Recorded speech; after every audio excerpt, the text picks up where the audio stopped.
Hey, what's up you guys? It's Kat. Welcome back to Book 2 Beginnings.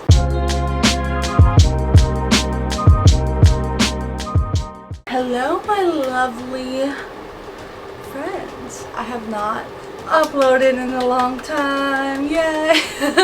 Last I uploaded was August, and if you've been watching my last few videos that I was posting, you know your girl was going through it between having COVID, having like a major reading slump, life slump. There were so many changes that were happening in my life during that time that it was just a mess. But I think now I'm in a place where I am okay and I can read again. I finished like 3 books back to back. Who is she? I haven't done that in a long time. I thought my first video would be Jan's new book tag, the JAN-uary. She's so clever. The JAN-uary book tag. It's so fitting for my first video back that this like had to be my first video back. I'm gonna look through the questions. I looked more or less, but let's see. First question: what was the last and first, if you remember, book you read last year? The first book I remember was The Turn of the Key by Ruth Ware. This was a 5 out of 5 stars. This was my introduction to thriller, and since then I've been picking up mainly thrillers, and like that's my preferred genre, I think. To be honest, I don't know what my preferred genre is. We're still trying to figure it out, but thrillers usually are a good time. This was my introduction to it. I think prior to this, the only thriller that I had read was One of Us is Lying, and that was like more of a murder mystery, and I was not the biggest fan of that book. So this kickstarted my love for thrillers.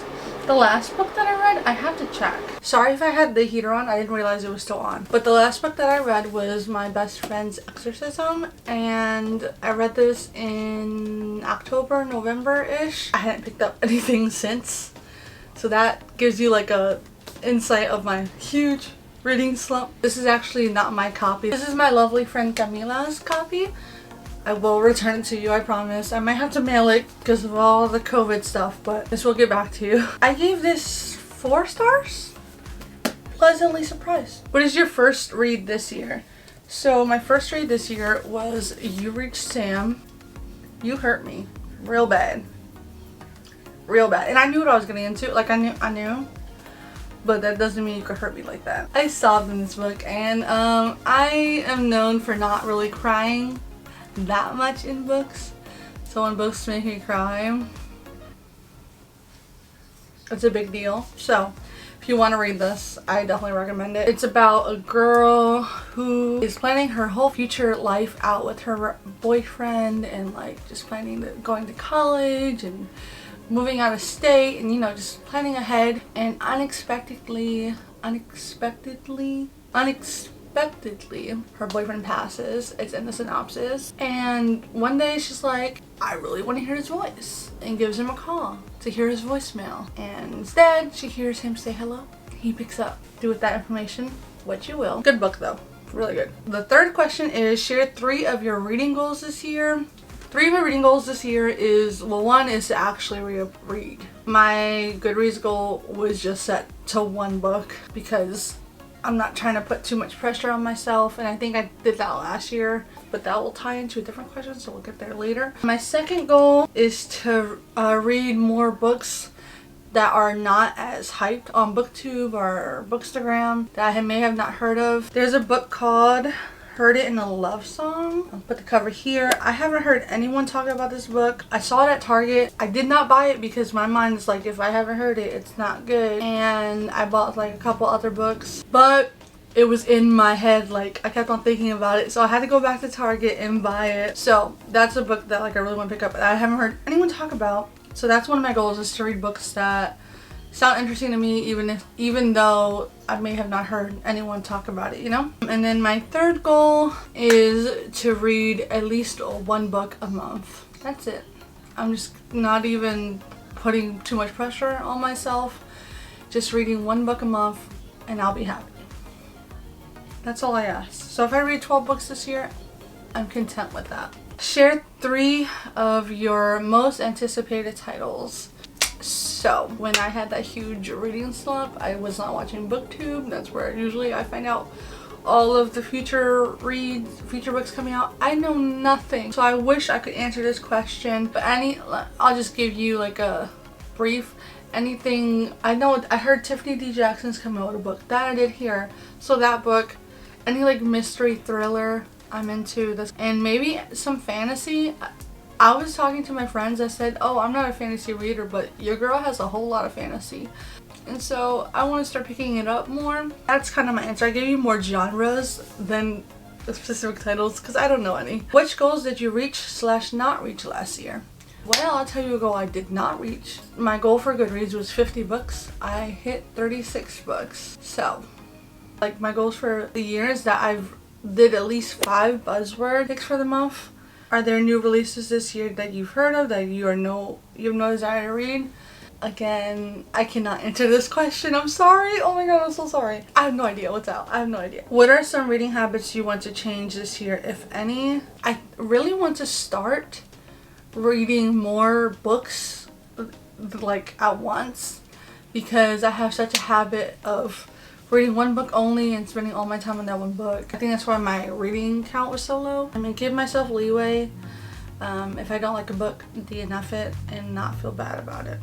Even though I've been pretty good with DNFing the last few months of the year. Are there any adaptations you're excited about? Yes. Daisy Jones and the Six. Cannot wait. It might have been just Daisy Jones and the Six. Yeah, so just Daisy Jones and the Six, I guess. Again, if there's any more, I don't know about them. Favorite bookish memory of last year. Well, one, creating this BookTube channel, and then I think around March is when I started meeting people from the BookTube community and the Bookstagram community, and it's where I met my best friends that I know I will have for the rest of my life, which is like crazy to think about, but it's all because of BookTube. And this was all last year, so like I'm talking about Jan, I'm talking about Nahomy and Camila and Christina and Renee and Isa. They're my lifelong friends now, whether they know it or not. Also, another bookish memory that I have is actually meeting Camila and Nahomy in real life. I've seen Camila twice, and Nahomy I met one time, but just seeing them in person like was just everything. Jan, I'm coming for you this year, I promise. It makes my heart warm, like, to think that like I met these people on the internet because we all have one interest in common, and it's books, and we all just get along so well. I don't know. It just warms my heart, especially Jan, because I think me and Jan were getting really close faster in the beginning, and I don't know, something about me and Jan, we just clicked like right away. I can't not be in her life ever. I don't ever see that happening. Alright, carryovers from last year that you still plan on finishing. I do not have any carryovers. All the books that I DNF'd in 2021 will stay in 2021. Oh, I'm a liar. I do want to read Percy Jackson, the second book, because it's been in my head since I DNF'd. No, not since I DNF'd it, because when I first DNF'd it was a hard DNF. But maybe like 2 months later, my brain was like, what's Percy doing? So Percy, me and Percy, we had some beef, but I think we're gonna reconnect because, I don't know, it's been in my head. And then I went to my favorite place in the world. It's called Treehouse Books. If you live in Philadelphia, please go visit it. I'm there frequently. It's amazing. They literally give you free books, like there's no, like, you don't have to donate. You can if you want, but technically you don't have to donate a book. You don't have to donate anything. You can just go there, and they call it the Giving Library. You don't have to return the books back, but if you choose to, you can, that kind of thing. And that's where I donate all my books that I unhaul. I give it to them because I take a lot of books from there, and it's completely free. So I found the whole box set of the series that is after Percy Jackson, the Heroes of Olympus series, that one. Found the whole box set, and I was like, I know I DNF Percy, but like, it's there. And so now me and Percy, we have to reconnect so I can get to that. That's the tea on that. Okay, I think that's all. I think I'm done. Thank you guys so much for watching. There will be a video next week. Listen, pinky swear there will be a video next week. I'm in the middle right now of an awesome reading vlog where I'm just reading random books, and I haven't like done a reading vlog in a long time, and I'm actually keeping up with it, so I'm excited. And that will be out next week. Please hit that subscribe button if you like me and you like my content. Please subscribe. I am gonna be on top of things. I think I'm in a good headspace where I can say this and like mean it. I am gonna be on top of things. Let's do this journey together of me getting my life together and like getting my booktube together and getting my bookish goals together and actually reading, because for a while I wasn't, but I think I'm in a good space now. If you guys want a video on how to attempt to get out of a book slump, life slump, whatever slump, let me know, because I'm down to make it. I cannot promise you that it will get you out of it, because I feel like they're kind of particular to the person, but I can give you the tips that work for me. Okay, I think that's it. I'm so excited. I'm so happy that I'm back, and I'm so happy that if you did stick around, thank you so much. Thank you for being patient with me, because it's really appreciated, because I would have unsubscribed. I said it. Alright y'all, see you next week. Bye!